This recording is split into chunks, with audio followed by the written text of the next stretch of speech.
aims to achieve?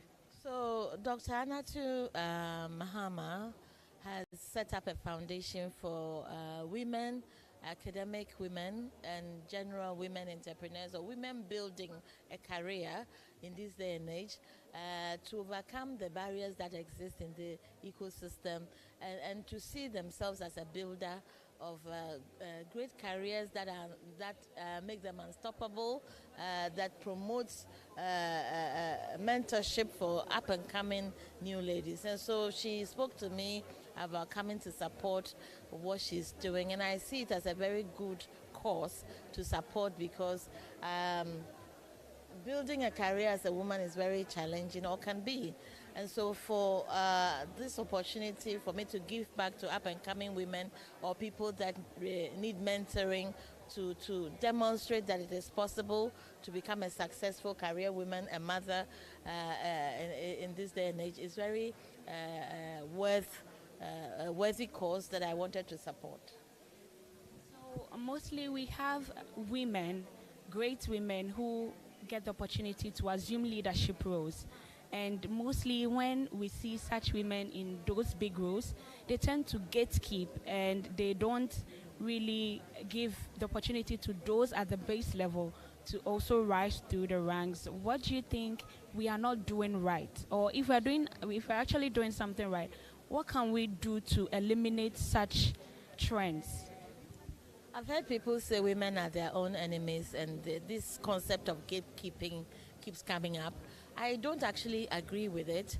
I think every woman has an opportunity to build themselves into who they really want to be, and to become an exemplar, or a leader that can be followed, a trailblazer. And that idea of them gatekeeping and not giving opportunity is quite misconstrued, because I believe that the woman who has succeeded cannot go out there and call other women to come in, but she needs to be approached.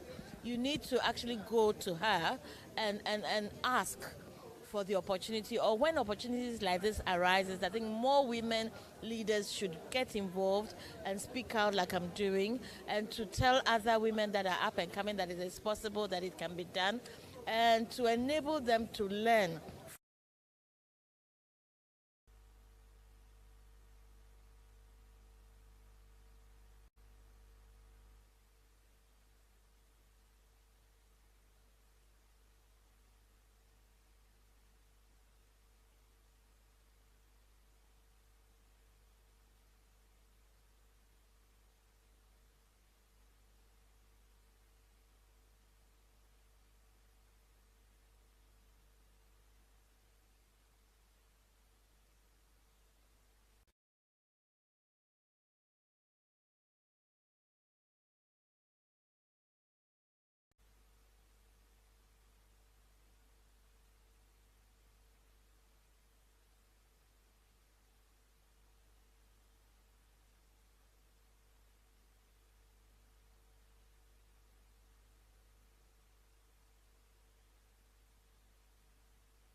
planes, pencil slim, with their very A-line tailored skirts and everything. So I wanted to really be an air hostess. In terms of my family background and values, I believe I was somewhat suited because I'm an only girl. I have 4 brothers. I have 3 half sisters and 4 half brothers.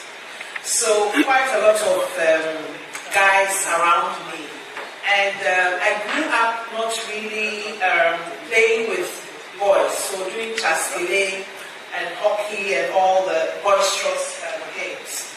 So that sort of made me very tough and sturdy. In terms of values too, of course, most of us are Christians or Muslims, so I'm Catholic. And my mom was like more than Hail Mary. I'm always in church. Every Sunday we'll have to go to church and we'll have to go for confession on Saturday. And my mother was a member of Christian Mothers Association. So even on Saturday,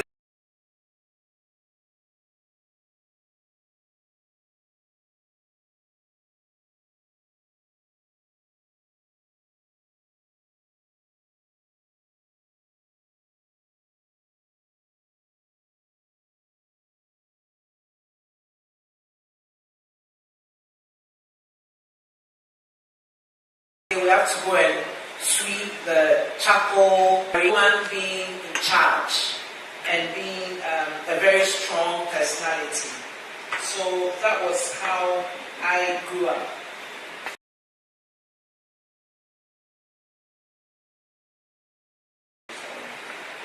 Yeah, so in terms of my journey, Wesley Girls, University of Ghana, Faculty of Law, 1986, 1987, Ghana Law School, Makola, marriage, then practicing as a lawyer at about 3 different law firms. I started with all of them corporate and then litigation. And then I went to Justice Suba Kufu just before she was made a Supreme Court judge. I was working with her. And then I also worked at Law Trust. And then I transitioned into human rights.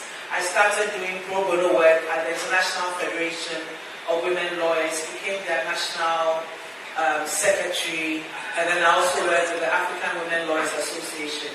So for all of that, it was basically pro bono. I wasn't being paid for that, but I was offering free legal services for indigent women and children. And the question we ask is that, are we truly at the center? As for me, I've always been in the center. Me, I have always been in the center, larger than life, taking over, controlling, being in charge. Sometimes I'll go to the classroom or somewhere and I'll go and sit somewhere quietly. Then, who should lead? Who should be in charge of this or that? Nana Oye. Now, I'll just go and hide somewhere. Still, they'll look out for me and then say, Nana Oye. So, are we truly at the center? We're talking generally. Are we truly at the center as women? Just yesterday, we had a cabinet session and I presented a paper on women's representation. It was very interesting. But to say that the president was like our main supporter, he actually took over. And I was very happy with how the discussions went on. So we are still struggling, we are still the center.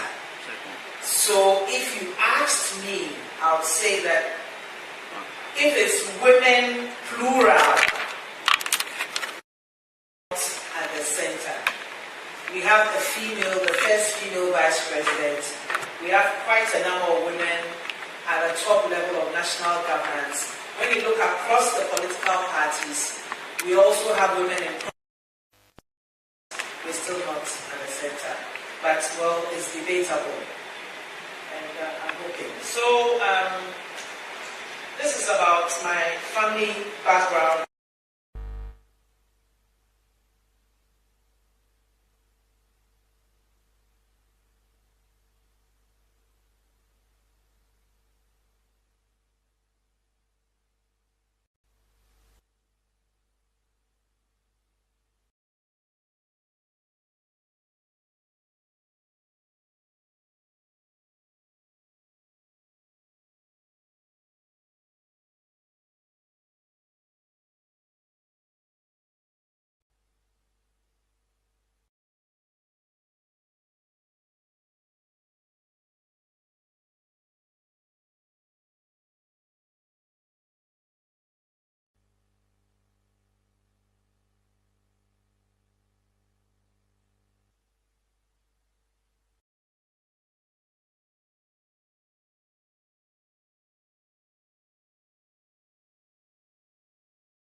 Excellence, integrity.